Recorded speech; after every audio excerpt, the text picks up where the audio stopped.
Entonces, bienvenidos, bienvenidas. Realmente, pues, maravilloso contar con un equipo tan importante de la poesía que habita nuestra ciudad. Y la idea es entrar en conversación, la idea es tener unas preguntas específicas para cada uno de ustedes que nos muevan al diálogo y al finalizar que puedan ustedes también compartir y hacer sus preguntas. Les invitamos a que en todo caso sean concisos, sean breves también en sus participaciones para que todos podamos participar y podamos rotar en el uso democrático de la palabra. Entonces, tenemos primero unas preguntas muy específicas para cada uno de nuestros invitados. Nuestra primera pregunta va para Fernando. Fernando, ¿qué coincidencias se encuentran entre el saber filosófico y el quehacer poético? Lo primero que se me viene a la mente es un texto de Martin Heidegger que se llama Arte y Poesía.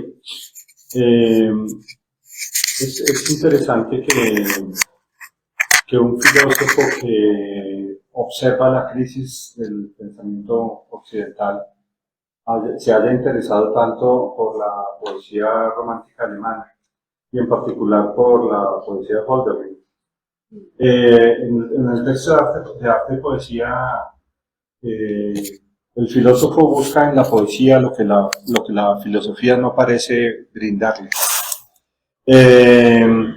Y aprende de algún modo a hacer filosofía poetizante. Más bien como lo que hace Heidegger ahí es como una especie de fenomenología de la experiencia poética, una especie de descripción al detalle. La fenomenología es como un saber mirar con microscopio el emerger del mundo. El mundo es algo que emerge, el mundo es algo que no está construido, que emerge. Y cuando usamos la palabra emerger, hablamos de algo absolutamente nuevo. Lo que emerge no era predecible. Si yo tomo unas piezas de un rompecabezas y hago el rompecabezas, no puedo decir que el rompecabezas emergió, porque era predecible. Con esas piezas solamente se podía producir ese paisaje, con esa montaña, ese río y esa casita. Pero cuando algo emerge, emerge de modo imprevisible, como ha ocurrido con la vida. Es imprevisible. La vida es imprevisible. La materia, hay planetas y materia, pero la vida emerge, y emerge diferente. Estoy seguro, no he viajado todavía a otras galaxias, pero estoy seguro que en otras galaxias donde haya otros planetas y haya vida, la vida emergió diferente, se le ocurrió emerger distinta. El acto poético es un acto de emergencia del ser, es un acto de emergencia del existir humano. El acto poético nos hace emerger como humanos, y a cada poeta le hace emerger de un modo diferente. Lo maravilloso es que ese acto de emergencia de lo poético tenga como materia la palabra, en el caso de la poesía hecha con palabra, porque también hay poesía hecha con vinilo y también hay poesía hecha con piedra y con madera. Pero en el caso de la poesía hecha con palabra, la palabra emerge. La palabra es la materia misma de la que emerge lo imprevisible. Y en ese sentido, el poeta permite que se haga lo nuevo, que se haga el ser. El ser no está hecho, el ser está haciéndose, y es imprevisible lo que emergerá en él. Por eso yo creo en una poesía de la esperanza, más que en una poesía de la queja. Por eso yo creo más en una poesía de la posibilidad que en una poesía de la tragedia. Por eso yo creo más en una poesía de la posibilidad de un nuevo país, más que en una poesía de la rabia. Y por supuesto también escribo rabia y escribo nostalgia y escribo tristeza y escribo pesimismo. Eso no significa que no lo haga, no significa que yo no reconozca la tragedia de la que venimos, pero creo que la palabra está allí para que permitamos que surja la esperanza de lo que podemos ser. Creo que ahí es donde se filosofa poéticamente, en ese aflorar, dejar que aflore la esperanza a través del acto mágico que produce la palabra en nosotros cuando escuchamos el poema y en nosotros cuando dejamos que las palabras lo escriban a través de nosotros, porque les repito, el poeta no escribe poemas. Los poemas se escriben a través del poeta y lo que acabo de decir no es una metáfora, lo que acabo de decir es la fenomenología del acto poético, lo que acabo de decir es lo que de verdad ocurre. Poeta tonto, poeta bruto, poeta imbécil, el que no se da cuenta de que él es solo un títere de la palabra, y que es la palabra la que obra en él, y que es la palabra la que emerge en él, y que es la vida la que emerge en él, y que es la esperanza la que surge en él a través de la palabra. El poeta solo es en mi opinión, solo es un poseído del ser, un poseído de lo nuevo, un poseído de una esperanza absurda. La esperanza del poeta es absurda, porque si solo tuviéramos como base para predecir un nuevo mundo, un nuevo país, una nueva sociedad, si solo tuviéramos como base lo que hay, saldría un vulgar, un rompecabezas, algo predecible. No sé, ahí me quedo callado. Fernando, muchas gracias. Un gran ejemplo de cómo la poesía es co-creadora también. ¿Cómo? Co-creadora de esas futuras realidades que vamos construyendo también. Sí creo, yo creería en una sociedad fundada no en la ciencia. Yo creería en una sociedad no fundada en la tecnología, no fundada, por supuesto, también una sociedad con ciencia, también una sociedad con tecnología, también una sociedad súper hipercomunicada, también una sociedad, sí, todo eso, pero no es lo que nos construye sociales. Lo que nos construye sociales no es lo técnico, no es lo científico, no es lo comunicativo, no es el acto comunicativo, porque la poesía no es comunicación. La comunicación es periodismo, la comunicación es transmisión de un mensaje. El poeta no transmite un mensaje, el poeta transmite un antimensaje. El poeta no quiere lo explícito, el poeta solo quiere sugerir lo nuevo. Y yo creería en una sociedad mejor, como una sociedad en la que el arte tiene un lugar de excelencia. Y por eso creo que cuando me imagino una sociedad del futuro, me imagino una sociedad en la que hay un ministerio de la paz. Me imagino una sociedad en la que hay un ministerio de la inteligencia intrapersonal.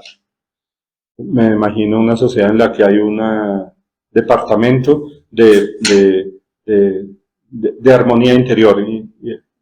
Me imagino una sociedad en la que el arte y la convocación a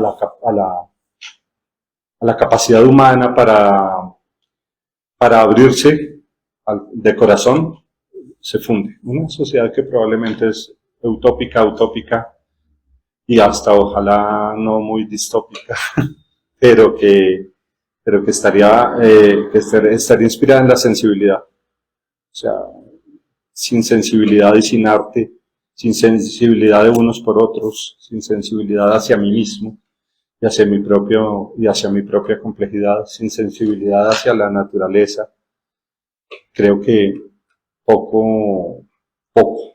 ¿Y quién hace eso? El arte, la filosofía lo hace, bueno, la ciencia lo hace, la tecnología lo hace. ¿Quién nos sensibiliza? ¿De dónde podría abrirse el corazón? ¿Con qué herramienta podría abrirse el corazón humano para crear una sociedad de la esperanza, si no fuera con lo que solo el misterio puede invocar?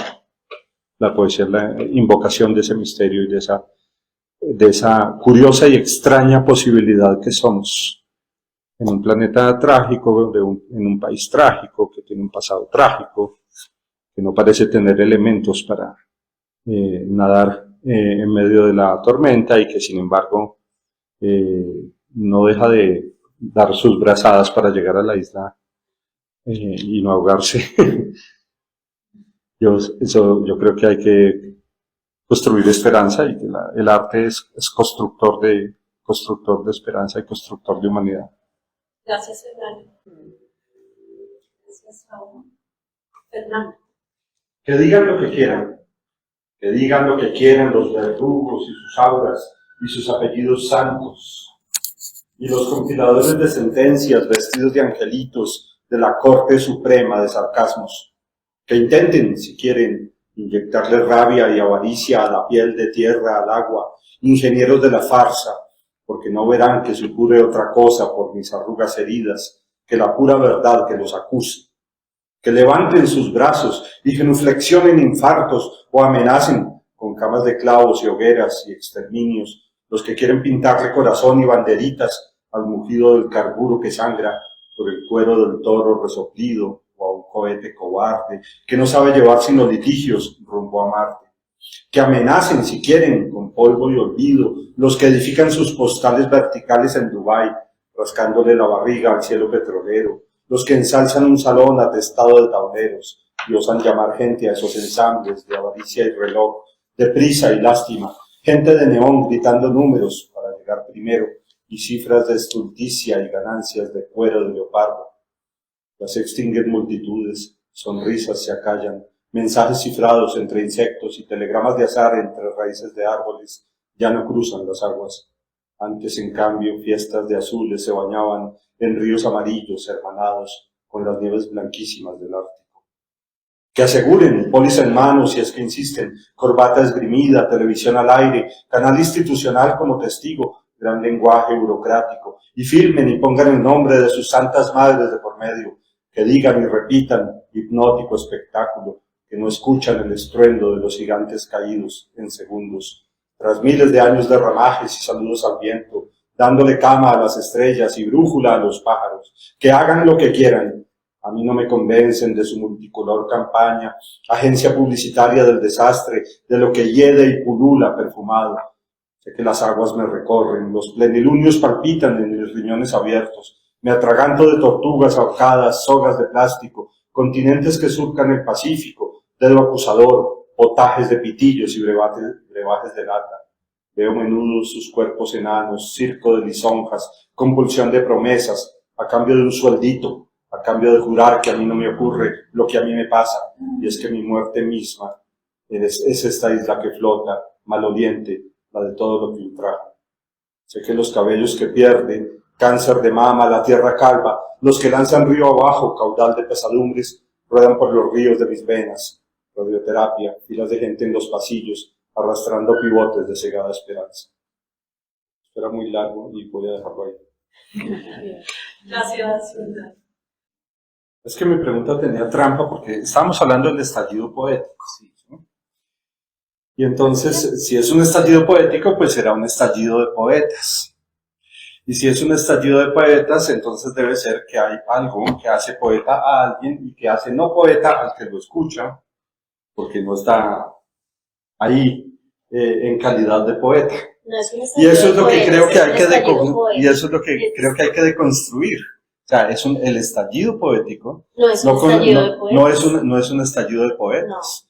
El estallido poético no es armemos escenarios para que los poetas luzcan sus egos una vez más y demuestren lo muy superiores en inteligencia lingüística y verbal y sensibilidad que son a las personas que los escuchan, sino todo lo contrario. El estallido poético es el estallido de todos somos poetas. Está bien, por supuesto que no todos pintamos cosas hermosas, no todos hacemos bellas esculturas, sino todos hacemos cosas más sofisticadas con las palabras. Eso no se discute.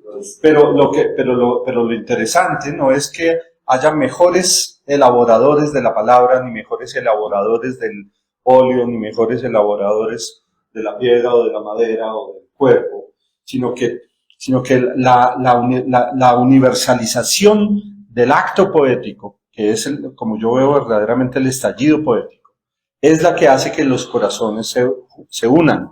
es la que hace que las sensibilidades se unan, es la que hace que la indignación se transforme en fuerza creadora, en fuerza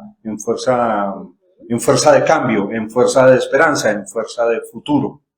Y eso es un estallido poético. Que lo quieran provocar unos que manejan mejor la palabra que otros, y sean ellos quienes aparezcan en el escenario y no en el público, es algo completamente irrelevante. Yo tenía una para Fernando, pero pues él ya habló un ratito, entonces no sé. Pero así.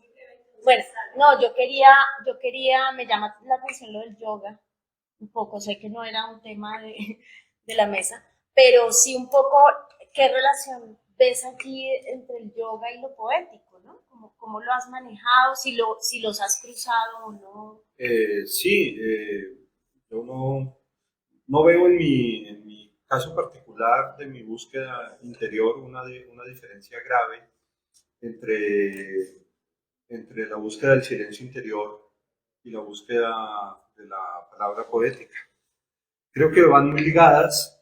Creo que más que el yoga es la meditación, ¿no? La meditación es la esencia del yoga. A mí me gusta mucho la idea me gusta mucho la idea de que en la actividad cultural y en el concepto de cultura entre el concepto de vida interior. Es decir, me parece que precisamente por ese enfrascamiento de que la cultura es espectáculo, de que la cultura es presentación de una obra, de que la cultura es presentación de un acto artístico, de una obra artística, de un producto artístico, no popular o no popular, clásico o no clásico, etcétera, etcétera, se cierra mucho. Yo creo que el concepto de cultura debe incluir yoga al parque, debe incluir formación de profesores de meditación para que todo el mundo en el país esté meditando, sea cual sea su postura, digamos, religiosa o filosófica hacia la vida. La meditación es una cosa que no... La meditación es un acto de conciencia. O sea, lo que nos invitaron a hacer ahorita en la mesa era un acto meditativo, era un acto de mindfulness, era un acto de haz conciencia de lo que te ocurre cuando estás frente a una mesa. Y creo que vivido como un acto de conciencia atenta es un acto profundamente meditativo. Y creo que la poesía es un acto meditativo. Ahora, claro, hay niveles meditativos, hay niveles de meditación, ese es un nivel de meditación, hay niveles mucho más profundos de meditación que los que esas experiencias a las que nos invita el arte, aunque el arte nos invita con frecuencia al silencio.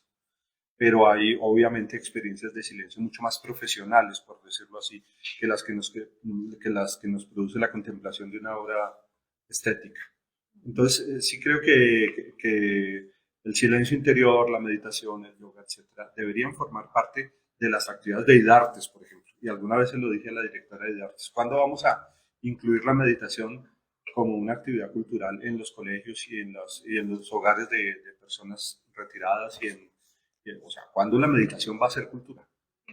Porque ya no es hora de que sigamos encerrados pues, en ese paradigma que teníamos en el siglo XIX de la cultura como espectáculo, sino que ya estamos en otro concepto del desarrollo del ser humano. Porque hay poetas malditos. Bueno, es un término que se utilizó específicamente para designar a Rimbaud y a su secuela, a sus secuaces. Entonces es más que todo un término que se usa en la historia de la poesía para referirse a esa corriente de la poesía que podría designarse como poesía romántica, ¿no? Sobre todo la del siglo... Sí, sobre todo la poesía romántica de Rimbaud para acá, de la escuela francesa. Entonces, ahí había, claro, ellos mismos se autodenominaban malditos porque no estaban en la poesía clásica, estaban en una ruptura muy profunda con la tradición poética de su época y sobre todo, bueno, ellos estaban también mucho en el performance, ¿no? Estaban mucho en el performance poético. Era otro ritmo y otra musicalidad y otro tono era otra voz la que se estaba escuchando, los poetas malditos. Yo tengo un amigo que los quiere mucho Y para darte un ejemplo que es un poeta maldito, mi amigo, la invitación favorita de mi amigo que vivía en Usaquén era: Fer, vámonos esta noche a Usaquén. Allá hay un cementerio, yo soy amigo del dueño, del portero, hermano. Entramos y leemos unos poemas de Rimbaud al pie de una tumba. El tipo nos tiene preparada la tumba, hermano. Y ahí hay unos cráneos. Usted se imagina lo que sentiríamos leyendo unos poemas de Rimbaud ahí en esa tumba de Usaquén. Venga, hermano, hacemos ese plan. Mario Mendoza. Mario Mendoza. El que me invitaba. Me invitó tan claramente que no sé si lo hice o no. No sabría decirte si de verdad hice el plan o no lo hice. Se le borró esa noche se le borró. Se me borró esa noche. Importante que ustedes, conociendo los nombres de nuestros invitados, los busquen en redes. Todos tienen producción literaria, todos tienen libros a la venta también. Ustedes pueden apoyar comprando sus libros. Los invitamos también a que visiten nuestra página web de Poesía La Paz, poesialapaz.com, para que conozcan nuestro proyecto, que es sumamente interesante de compartir desde la actividad creadora del espíritu, desde todas las actividades creadoras, no solo la poesía. Y un gusto pues haberlos conocido a todos ustedes. Agradecer a Cotradecún, que nos acogió en su casa hoy. Cotradecún es la cooperativa de maestros del distrito y de Cundinamarca. Entonces han sido muy amables prestándonos su espacio y además nos han obsequiado este libro, que es el que les hemos entregado a cada uno de ustedes. Entonces, muchísimas gracias y nos estamos viendo. Este video va a quedar también en la página de Poesía La Paz, en la página web, y también en la página de Facebook de Poesía La Paz.